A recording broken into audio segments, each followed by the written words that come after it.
The opposite of self-abandonment isn't self-expression, which is what I thought it was when I first started the book. It's self-truth and self-trust. And self-expression is a way of communicating that, and it can come out in lots of different forms of communication, but it comes back to self-truth, self-trust. And if you're constantly sacrificing yourself, you are denying your truth and also destroying the trust that you have with yourself.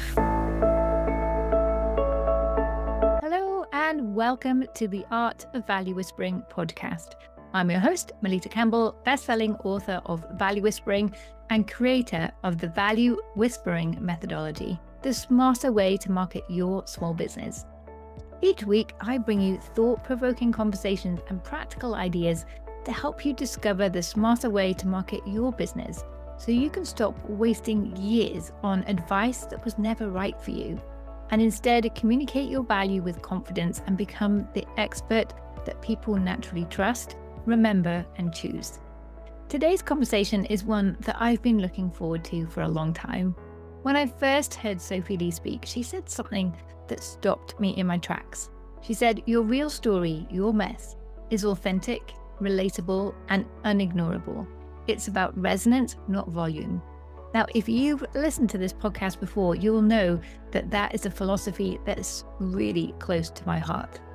Now, originally, I invited Sophie onto the show to talk about storytelling, but as so often happens, between booking a guest and the space we're both in by the time we actually record the episode and what happens during the course of a great conversation, we went much deeper than just storytelling. Because before we can really tell our story, we have to stop editing ourselves first. We have to understand what is that story we're telling ourselves that may be standing in our way. And then we can start to tell our story in a way that creates that resonance and connection with our audience. And so during the course of this discussion, we cover so much. We talked about why so many women instinctively shrink their brilliance, why self-expression is not the opposite of self-abandonment, how learning to trust yourself changes the way you show up in your business, your relationships, and your life. We also explore what makes a story truly resonate, why your audience should be the hero of your story, not you, the fine line between vulnerability and oversharing, and why building a movement always starts by deeply understanding the people you want to serve. If you've ever found yourself downplaying your experience, wondering whether your story is worth sharing, or struggling to communicate the true value of what you do, I think you're going to take so much away from this conversation. Let's dive in. So, hi, Sophie. It's wonderful to have you on the show today. Hi, thank you so much for having me. And I'm excited that you've managed to squeeze us in just before your baby arrives. Yeah, I'm really pushing it up to the wire. So I'm excited for this conversation. Just mention to you that I heard you speak in January. We've kind of connected on LinkedIn before that, and I heard you speak, and you said, I'm going to quote this phrase, that your real story, your mess, is authentic, relatable, and unignorable. It's about resonance, not volume, which is everything we talk about on the show. And resonance always starts with who you are here for, and why that matters. Again, everything we talk about on the show. So I was like, we have to bring Sophie on the show. But since then, you've published the amazing book, Beyond Palatable, and it's just been amazing to see that explode across social media, and everywhere you've been invited to share that story, which goes even beyond storytelling to why are we shrinking? Why are we not feeling confident speaking up and being ourselves? And so I'm super excited to dive into all of that. Before we do, I'd love it if you could share with the audience a little bit about your backstory. How did you come to be here today? Wow. How did I come to be here? I started my career as a journalist in Shanghai, and that was when I first really fell in love with the power of stories, because I saw how vital they are to bridge gaps in understanding. And when I first went to Shanghai, I was only 23. And I had so many preconceived judgments about the Chinese culture, the Chinese government, all of these things. And in my pursuit of stories, because I was working specifically in business, arts, and culture, I uncovered these depths and this incredible nuance and beauty in the culture that really shocked me and blew my very shallow mind at the time. And I realized that actually there's so many similarities between so many of us, and we live in a polarizing world, and we are constantly told about our differences, and constantly our differences are used to aggravate and cause friction and cause divides. And that's how we're more easily manipulated when we're in that state of anger and nervous system dysregulation. So from that point on, I have been an avid lover of stories and super curious about every person that I meet. I always want to go deep into who they are and what they stand for. And I guess looking for that resonance, looking for that connection between humans. And that led me into marketing, and I specialize in marketing for nonprofits, purpose-driven businesses.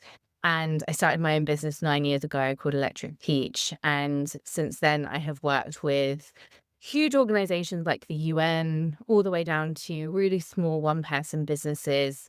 And I work a lot with women who have a mission, but they don't know how to share their message, or they're holding themselves back in some kind of way. And I help them to tell their story on stages, in the media, in content in general, in a way that feels good to them and that resonates with their target audience. Yeah. And I really think resonance is the key. But a piece of advice that I often hear, particularly from if you want to stand out on social media, you said the word polarizing. You have to be like polarizing or controversial. And I feel that I don't like that personally. And you just said there that, when you're polarizing, that's divides you from your audience. And I was like, when you said that, I was like, yes, that's it. We don't want to do that. We want the resonance. Is there a better way, or maybe this is where storytelling comes in, to share that sort of point of view without being like controversial? I think in a lot of ways that I am quite controversial, because it seems to be controversial these days to challenge the status quo around the rhetoric of hate. So in a way, like, the stuff I talk about would be considered to be controversial because it isn't in line with what is allowed in, like, the business space in some respects. But when it comes to polarization, I think that what has happened more and more is that the algorithms reward it, because humans love it. We love to jump on and have an opinion, and the more something aggravates somebody's opinion, the more likely it is that they'll share their opinion. And so we see this happening more and more, and we see the kind of posts that get a lot more reach are usually those ones that are polarizing and that people are having an argument in the comment section. And it's really funny that you should say that, because I put a post out today about somebody putting my transcript from my book into a free version of ChatGPT.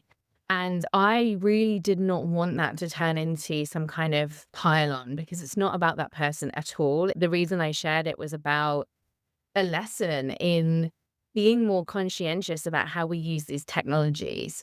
And even though I really stated that in every comment, that people were being like, how could they do this? I went back and said, actually, and was really as measured as I could possibly be. I was reflecting just before coming on this conversation about how, like, that doesn't feel good to me. It doesn't feel good to me to use my platform to incite any kind of rage against, I think rage against the machine is fine, but rage against human beings, it doesn't feel good to me. And that is because I really know the value of nuance. And I really believe that most of us are doing the best we can with the tools that we've got. And if we constantly see everywhere we look, negative, negative, negative, finger pointing, everything's awful, everyone's awful, eventually that's the story we tell ourselves. That's the world we live within, the world we play out. And nothing good can come from that. So resonance, in a way, can be negative and positive, because we can have resonance about how much we hate something, or we can have resonance about how much joy there actually is and how much magic there is to be found. And it's really up to us to choose the pitch of our resonance. Like, where do we want to tune ourselves into? Because that's what we'll get back. Yeah, I love that. And I guess, you were saying that you are controversial, but I think being yourself these days can be quite controversial. If you stand for something you really believe in and this is your cause, then I think absolutely go for it. But yeah, as you say, being controversial just for the sake of it, just for the algorithm, that's Mm. not going to create resonance in the right way that's going to help you in your business. Yeah, exactly. And it also can sometimes do some harm. And I see that being used as a tactic a lot. And it ends up feeling like bullying, actually, because a lot of it is controversy or creating this polarization, but always at someone else.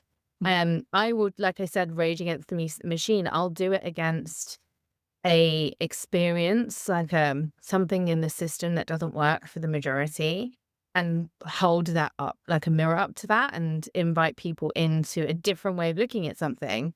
But I think when we're doing it against humans, it can become quite nasty quite quickly. Yeah, absolutely.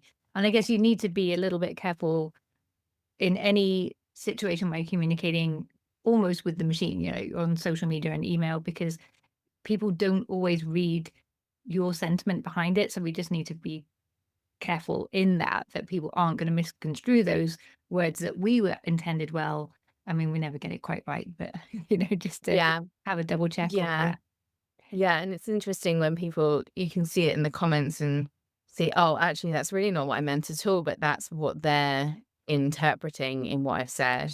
Yeah. But sometimes that's quite interesting. I was like, oh, that's not what I meant. But then it made me realize I wasn't being clear in the first place. And then that's a lesson Yeah. for me. Yeah, or I was writing something in a real hurry and hadn't taken the time to fully interrogate my own thoughts and maybe was having a bit of a rant. And actually, it's not as helpful as I had thought it was when I first put it out there. Yeah. Yeah. But we're only human. um, Totally messily human, all forever and ever. Amen. so talking about that, when it comes to storytelling, um, it's probably the most natural thing to us as humans to do is to tell stories. However, particularly with women these days, and particularly when it's like you're being so visible on a platform like social media, or at least it feels that way, they struggle to tell their story because I guess they're not quite sure where to start, what's relevant, or they don't see themselves as interesting. How can we start to find the stories that are worth us sharing and that will help others, but also build our business at the same time or our brand? I always start with the audience, and the same in anything to do with marketing. So, who is your ideal audience? What's their story? What are they dealing with in their lives at the moment? And how does your business serve that purpose? And start from there, because I see a lot of storytelling, i.e., like, look at me, I'm so amazing. And fine. Like, I don't know if that actually works in the long run, because it's not benefiting the audience. And stories really need to be about somebody seeing themselves in the narrative. And it's really, really important that you understand who the main character of the story is. So even when you're telling your own story, the main character is still the audience. And that's something that people get really confused about, because, well, it's my story, so I must be the main character. But it won't have that resonant quality if somebody can't see themselves in it. So the first step is to understand where they already are and how you can bring your story through. So maybe you've got stories that illustrate where they are right now, so you're a little bit further ahead. So you can tell the story of how you got to this point, which is what they need to hear because they want to get to the point that you're at. That's so much more valuable than, look at me, I've just made £10,000 in a day, which to me always feels really unhelpful, actually, because people feel shit about themselves. They look at that and they feel shit about themselves. It's not actually having that good resonant quality. Um, So yeah, start with your audience first and mine for their stories. And you can find so much information by just listening. And really, for me, there is such an underrated quality of listening. We work in communication, which everyone thinks is about speaking and putting yourself out there, but actually it starts with listening. Yeah, 100%. And yeah, I love that you start with the audience. For a few years as a TEDx speaker coach for a couple of TEDx events. And the biggest thing that I helped people with was bringing their story in, because it has to start with their story to create that connection with the audience. But that was a bit they struggled with the most, because they were like, no, but it's all about my expertise or my discovery. But you need to build that resonance, but then reminding them that while it's your story, it's not really, it's the audience's story that they're going to read in your story. And that really put a lot of people at ease. So I think when you realize it's not really about you, it's about how the other person is going to feel, how they're going to feel connected and hopeful, or they're going to feel something when they read your message, then that makes it much easier, I think, to get started. So I think that's a great start point. Exactly. And I would say two questions to ask yourself. One, what do I want somebody to take away from this? And two, how do I want them to feel? And if you can understand that end goal and then work your way backwards from that point, that really changes the quality of how you tell that story and what stories you choose to tell as well. Yeah, I think you almost start to have stories that write themselves when you go that way around, which is wonderful. Yeah. Yeah, exactly. So when it comes to storytelling, um, how much of that is about writing the story, and how much of that is actually giving yourself permission to stop editing who you are? I think they both go hand in hand. And I will caveat because there is a spectrum of what people are comfortable with sharing. And I also think there is a duty of care in how we tell stories and what we choose to share as well. Brené Brown talks about responsible vulnerability. She might use a different word, but I'm going to call it responsible vulnerability, where it's not about offloading all of your trauma onto somebody, but about understanding where the appropriate boundaries are. And I think the same applies with storytelling, because I teach public speaking and I have had my clients sometimes want to do really, oh God, like kind of stories. And I say to them, really don't think that that's appropriate, because imagine, again, we're going back to the audience. Imagine that you've had this experience that you're sharing so vividly and beautifully on the stage, and you have not prepared yourself for being in a space where this story is going to be told, and you can't get out because you're in the middle of an auditorium and it's not trauma informed, it's not responsible storytelling. And so there is that line, because on the one hand, yes, I want everyone to feel really comfortable and confident sharing their truth. And I want people to do it responsibly. It is, I can see why that's almost like the two areas pull against one another. And at the same time, taboos and all of the things that society tell us we must not share. I'm very passionate about destigmatizing that and the importance of sharing your truth openly. Um, and I think that the reason that it holds us back is often because we believe that if people know the truth about us, then they will not want to work with us, or it will somehow backfire. And I really felt like that myself for a very long time, particularly in the context of my experiences with mental health and addiction. And actually, I found, since I've been very honest and shared my stories, it's the opposite that's happened. Yeah, I think they really connect, don't they? As you say, if you do it responsibly, then we just don't know what's going on for other people. And I think when you open that door a little bit and give them permission that, whatever is going on, it's okay. You can get through this and share some stories. And I think that's a really healthy, helpful thing to do. Yeah.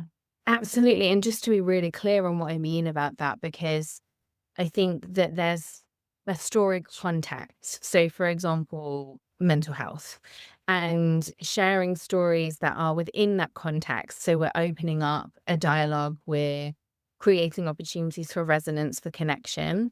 That's one level. And then when it becomes maybe irresponsible, is if I was to share a very in detail, very potentially very triggering story in that context without any kind of warning to the audience, that's when it becomes potentially too far.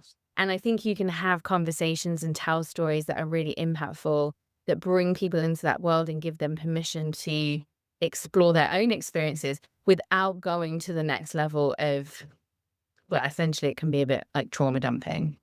Yeah, exactly. And I think people often wonder, well, how much is too much? And so I think you've just They told them. don't share at all, which is that's why it's a really, really challenging line to walk.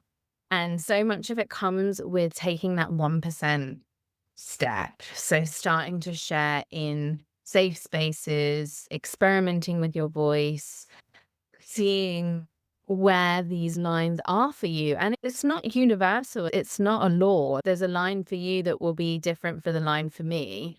But Mhm. again, always coming back to the audience and who are they and what do I want them to feel? And is this maybe a little bit too close to the edge?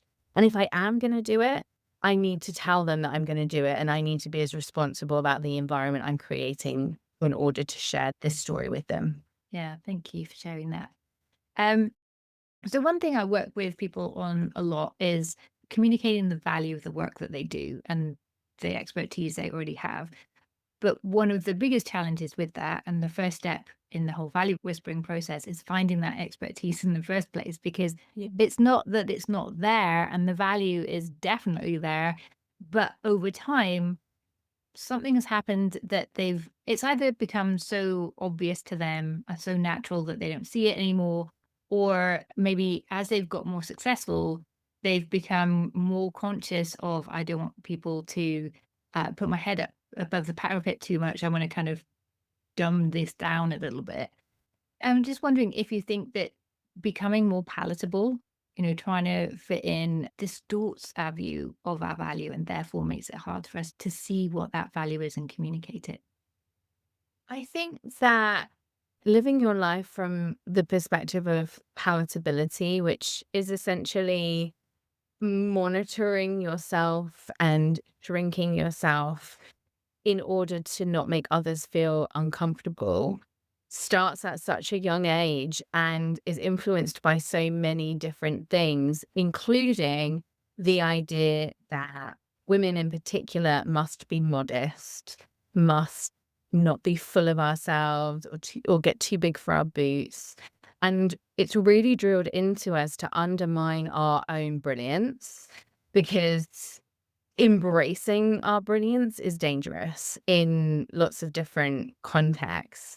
So I think that's a lot of it comes down to that feeling of it's the self-abandonment that comes naturally to so many of us that ends up disconnecting us from our own worth. And that's the thing that is really sad because we are, I would say, very purposefully disconnected from our own sense of worth so that we connect with external signs of worth and thus are feeding the capitalist machine. And that is a real challenge when it comes to pricing.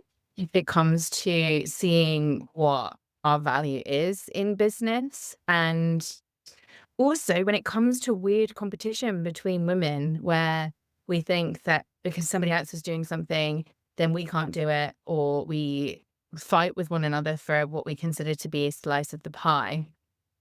But it all comes down, I think, to this conditioning of who are you to say that you need to get back in your box, you need to toe the line, and the impact of being somebody who steps outside of that. Yeah. And so, how do we start to reverse that? Because I know, sometimes we've been told outright. I remember one time I took on a new role as head of marketing and branding with this company. I went to my first board meeting after maybe 2 months of being there with some ideas and literally was told by several of men, oh, you have to wait till you've got your feet under the table before making proposals. I was like, well, what are you paying me for? And I was just like idiots and carried on doing my own thing anyway.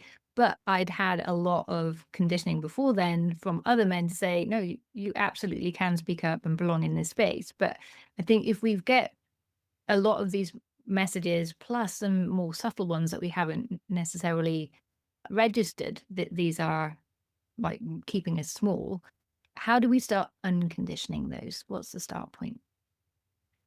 Really good question, because it's a spectrum, and also really important to say that for some, especially women from the global majority, women who are minoritized even further, Mhm. it is much harder because it is an unsafe environment whereby if you're seen to put your head above the parapet, your livelihood could be at risk. So this is not one size fits all. And at every single point of it, it does start with awareness. So it's always comes back to understanding the ways in which you are abandoning yourself. And I've been thinking about this an awful lot because we live in a very bizarre time and things in lots of ways feel like they're going backwards. And in the workplace, it is tumultuous. There is so many layoffs happening, and I completely understand why people go, well, I need my job, so I'm just gonna do what I need to do to survive. And for me, the line is when is it comes back down to choice. Mhm. So when you understand who you are and what your internal navigation system is, which a lot of us don't because we've been, again, purposefully and systematically disconnected from our sense of self. The first step really is to come back to a sense of self-trust and self-truth, which can be a really long and very, very painful process. So again, it's why a lot of these personal brand messages are complete rubbish. Like things like, just show up, just say the thing, just get bolder. Like it doesn't take into account the reality of a lot of people's situations, and it doesn't take into account very real responses to danger and nervous system dysregulation as a result of that.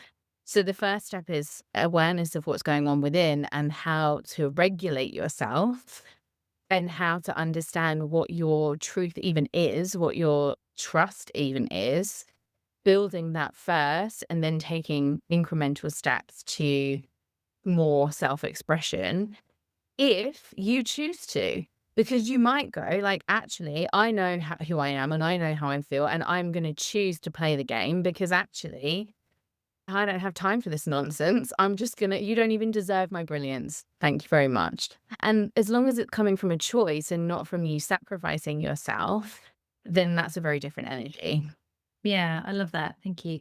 And you've mentioned the word safety a few times. And you're right. The world today, for a lot of people, doesn't feel as safe as it was even just a couple of years ago.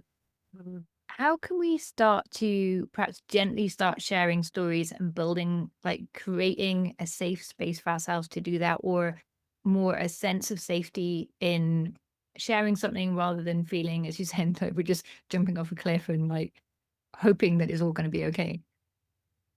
I really believe the antidote to so many things is community. Humans are pack animals.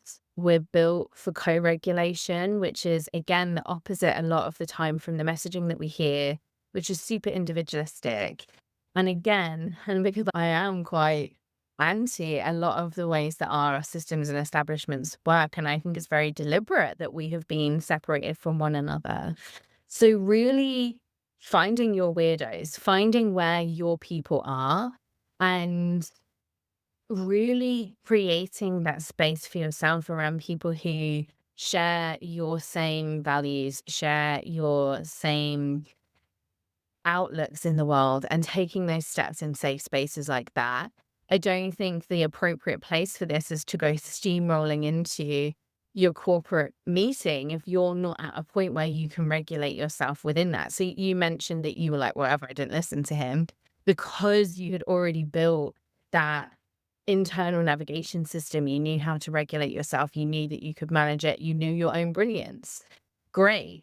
But if you're not there yet, then it's about finding ways to build that. And I think we do that in community. And sometimes that can mean making really difficult decisions like, actually, the people around me right now are not those people. And that can be so painful. There's been people who have read my book, come to some workshops I've run, and then ended up divorcing their husband because they're like, actually, you're supposed to be somebody that I can feel safe around, and I can't be who I am with you. And I just think that's so important. And then equally on the other side, being somebody that other people can be safe around is equally as important.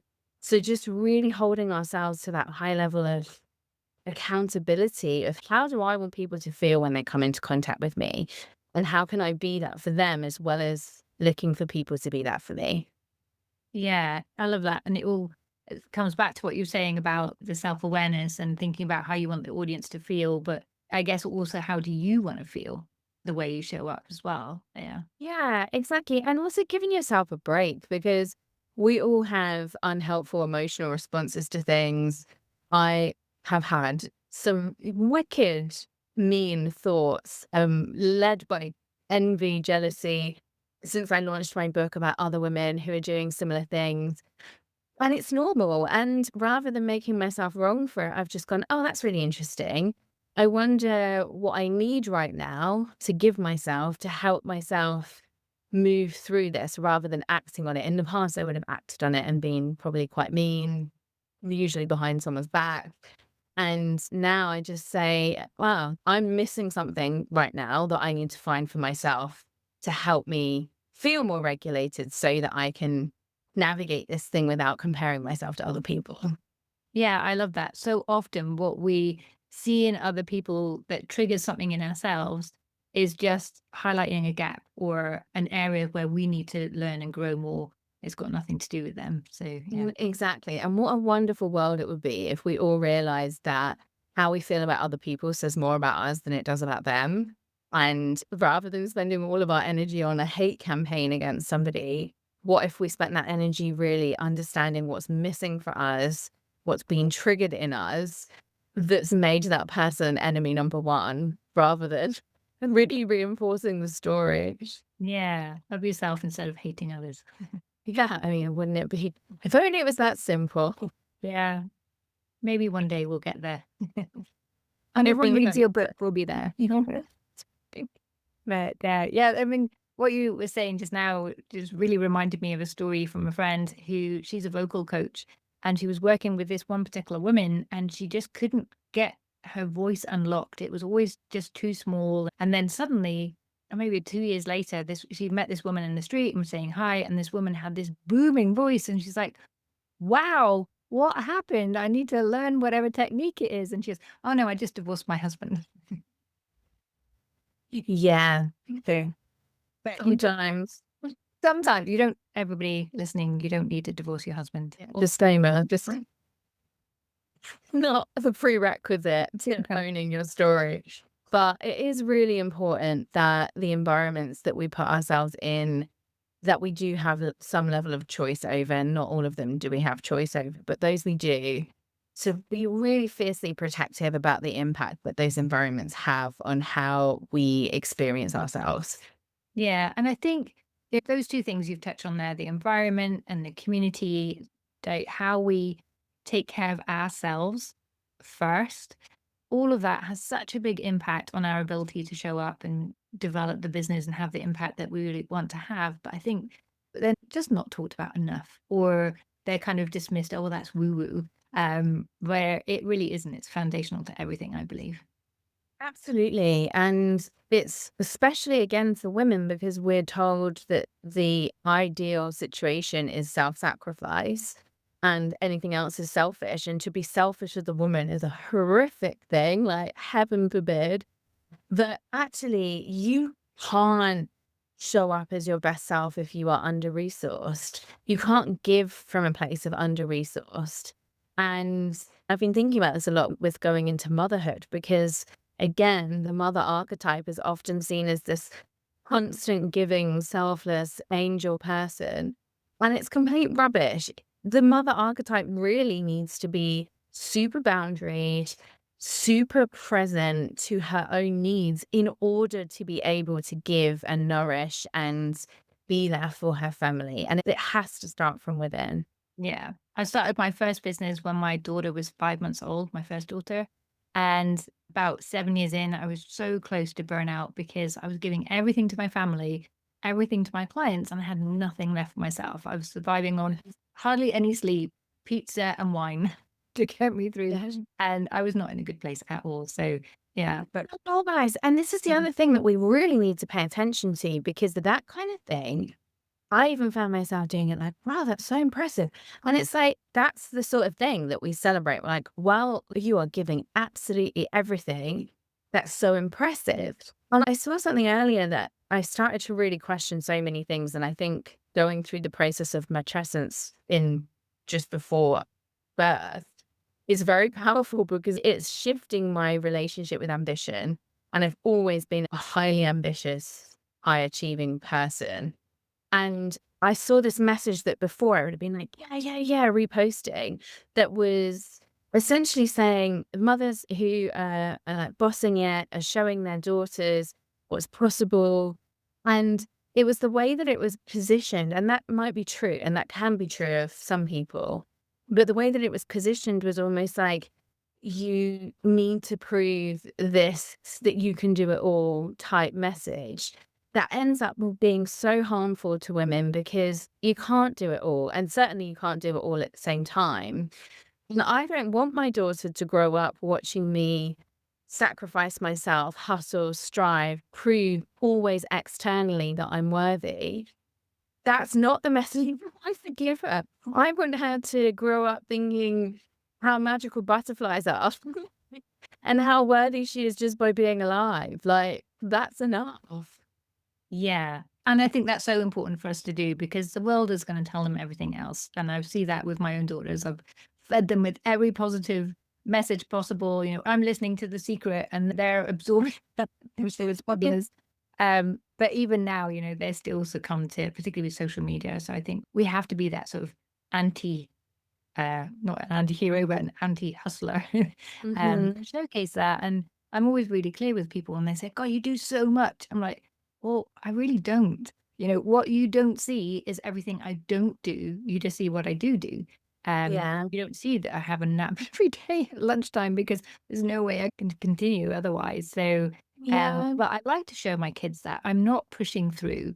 I'm being really sensitive to what I need. And then if those needs are met, then everything else happens.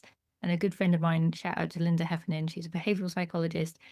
And her message is always, it's not being selfish. Putting yourself first is being self-full. And I love I that so love much. that, being self-full. And that's the same for me. I am somebody who just has naturally got a lot of energy, and I need to use my energy because it can turn quite toxic if I don't use it. So people will look at me and think, oh my God, you're doing all this, which is true, but only because I am naturally obnoxiously energetic. If I wasn't, I wouldn't be able to do it. So I'm not using resources I don't have, is my point. And now that I'm getting to the end of my pregnancy, I really don't have that many resources. So I'm really having to put those boundaries up, because I'm not used to operating with such little resource, but I don't have anything to give. So I'm having to be quite brutal. Well, it's not even brutal, just honest about that. Yeah. And I love that correction. We can almost chastise ourselves for, oh, it's brutal to do what's right for me. And so I love you change that to honest because No, it's just honest. And ultimately, and this is what I've come to in my hypothesis in Beyond Palatable, is the opposite of self-abandonment isn't self-expression, which is what I thought it was when I first started the book. It's self-truth and self-trust. And self-expression is a way of communicating that, and it can come out in lots of different forms of communication, but it comes back to self-truth, self-trust. And if you're constantly sacrificing yourself, you are denying your truth and also destroying the trust that you have with yourself. yeah, I love that so much. It's really baked into the work that I do. And once you have that, then showing up, being consistent, making a difference, being controversially you, all of this just comes naturally. There's Yeah. no friction to that. It's just, well, why wouldn't I show up as me? Suddenly it just becomes ridiculous to do the opposite. But it's Yeah, a journey to get there, of course. But yeah. it is. And we live in a world that wants quick fixes, and this is hard work. It's deep, deep, deep work. And it's grief work. There's pain involved in the process. And it's a consistent, never ending process. Because as soon as you think you've solved it, something else will come and you'll realize there's a whole new facet of yourself that you need to be kind to again, and other unhelpful behaviors that can sometimes rear their head.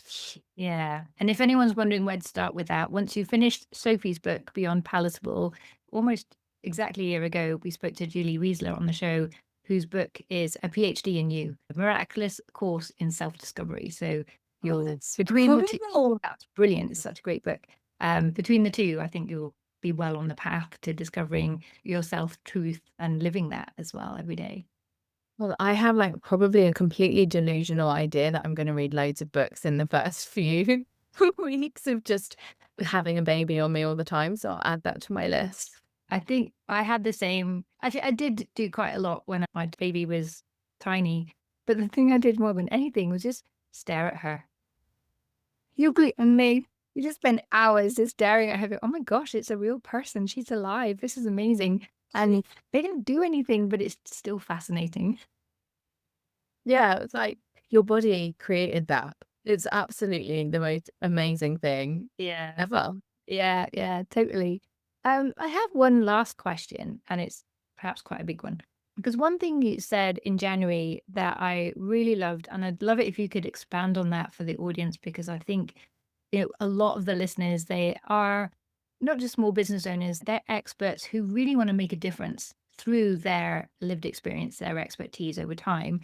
And you said, turn your story and your cause into a movement.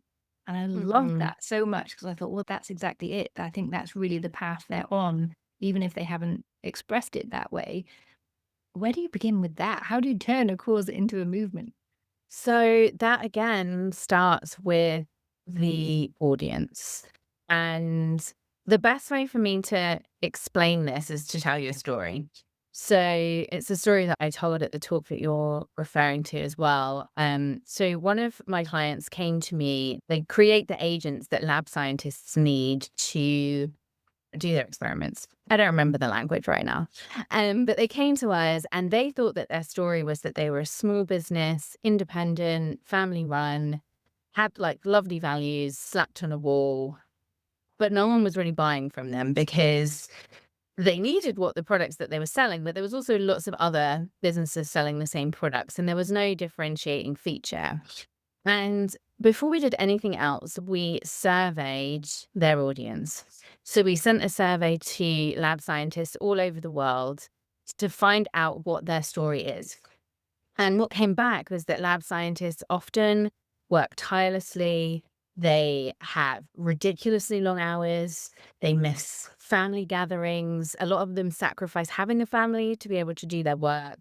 And they feel like there is no reward. I mean, the reward is, of course, the work, but they don't feel like they get recognition. They don't get the recognition because peer review magazines are often quite elitist. And unless you have like huge breakthroughs, and especially if you're a woman, you're not going to get any recognition. So from there, we created a award that's now in its 7th year and a platform for them to tell their stories about their breakthroughs, to celebrate one another, and to celebrate the brilliant work of unsung lab heroes around the world. And that is how we shifted. So for the company, the cause was more around like they were really passionate. They were scientists themselves. They were really passionate about helping lab scientists do great work.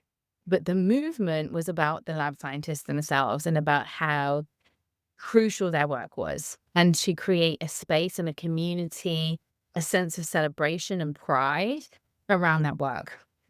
So everything that we do always starts with who's the audience and what's the story. And when you understand that and when you can see where the gap is, and then you bring people together because movements are created through shared visions, shared passions and understandings. And that then can build the momentum. And it had a monumental impact on their business. And now they're not just known for the fact that they sell agents to lab scientists, they're known because they are this incredible business that truly celebrates the work of lab scientists worldwide. Yeah, amazing story. Yeah, thank you for that. And it made me think actually that I live in Switzerland and I got my Swiss passport maybe 6 years ago, but we had to learn everything about the history. And one thing that I just found so amusing, but really like speaks to your story, is that when Switzerland started, it was just three cantons, or like, what do you call them in the UK? Councils. Counties? Counties, that's the word. We're just three small counties, and they decided to work together to protect this particular pass where all the trade came in, and it's grown since then. But how do you bring three counties together that were effectively like countries in those days and had often fought against each other? And it was through story. That's how William Tell came about, because William Tell told the story of what their community was all about, what their movement was all Yeah. about. It was about passion, it was about doing the right thing, and it was about precision, which I thought was really funny. So that's where Swiss precision comes from that whole story. So, but then having that story has been able to bring, and it's still not a country today, it's still just a collection of counties brought together with one shared vision, one shared story. Mhm. So, ultimately, that, I mean, you couldn't get a bigger movement than creating a country. Yeah. So the community and the storytelling and that shared vision is so powerful. Exactly. And that goes back to the neuroscience of storytelling. And the reason why we're hardwired for stories in the first place is because we have evolved to use communication to communicate beyond our immediate tribes to be able to support one another in times of need. And that's the only reason that Homo sapiens evolved beyond other Homo species. So tapping into the truth of what it is to be human is the key thing when it comes to starting a movement. And unfortunately, we see this playing out in politics in unhelpful ways. But imagine if politicians didn't incite hate, but hope instead. And what would be possible if they genuinely brought people together for a shared vision? Yeah. Yeah. Well, we saw it in New Zealand, didn't we? With Jacinda Ardern. She was Yeah. wanting to do that. And, she was being lauded around the world, like with people just saying, look what she's doing. It's incredible. And it's just a shame that, that baton hasn't really been picked up. Hmm. Yeah. And we'll come back to that. Anyway, we're not here to talk about politics. So hard not to, but yeah, you're right.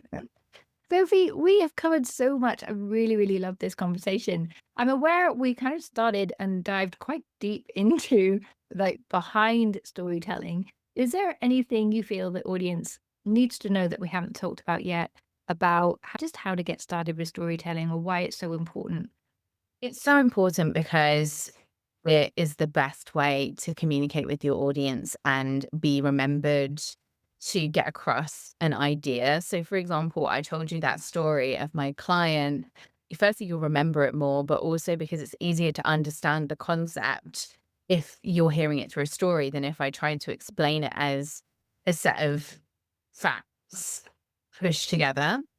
So, our brains are wired for storytelling, and we are very much storytelling creatures.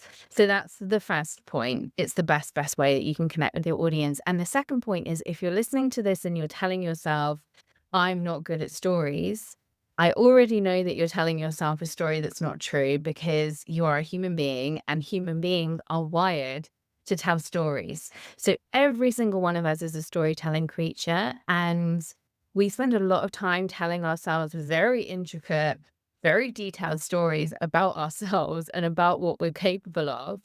If you use that energy and put it outwards and use it instead to resonate and connect with your audiences, you will find that you will master storytelling in no time. So I really hope that listening to this conversation at least piques your interest to go to the next stage and really start exploring how you might tell your own story. Yeah, amazing. Sophie, thank you so much. Before we go, of course, I couldn't not let you give a plug for your book, Beyond Palatable. Why should everyone read it?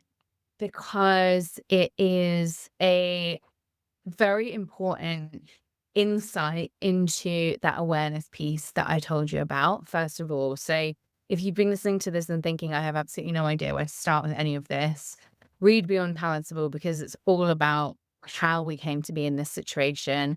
And then it leads you through some really useful frameworks that I have collated from lots of brilliant minds to help you actually take action and really move towards being somebody who's self-expressed and living with self-truth and self-trust, and stop apologizing for yourself all the time and start really taking up space in your own life.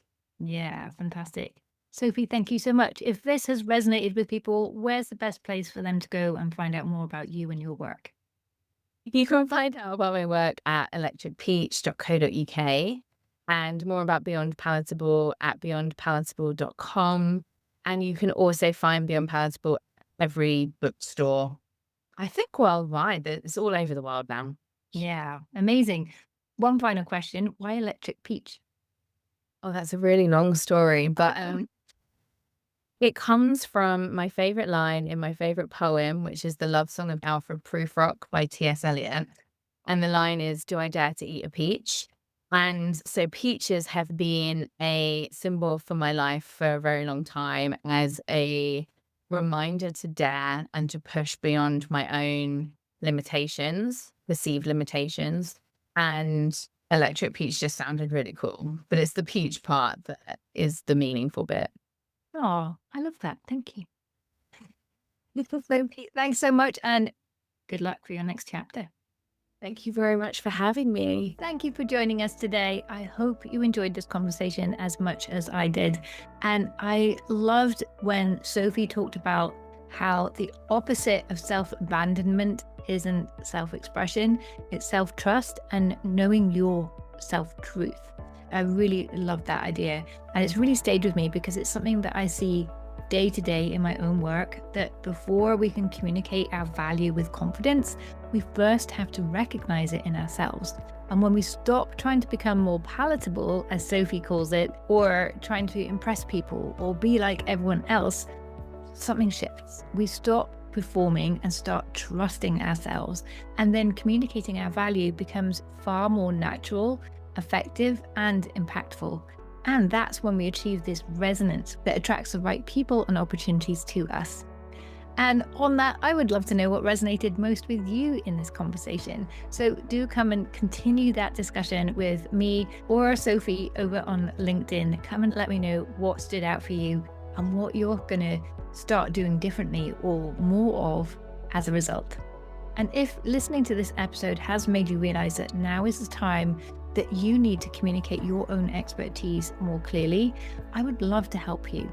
Head over to melittacampbell.com, where you'll find free resources and all the details about the Value Whispering Blueprint. That's my signature program where I guide you step by step in not only identifying your true value and how to communicate that, but we weave that through every part of your business, through your marketing, your sales, and your mindset and self-leadership, and how you set up that environment and boundaries to secure your success, so that communicating your value doesn't become just about the words, it becomes embodied in everything that you do. It's apparent in every interaction your clients and community have with your business. And of course, there are plenty more episodes of this podcast to support your journey as well.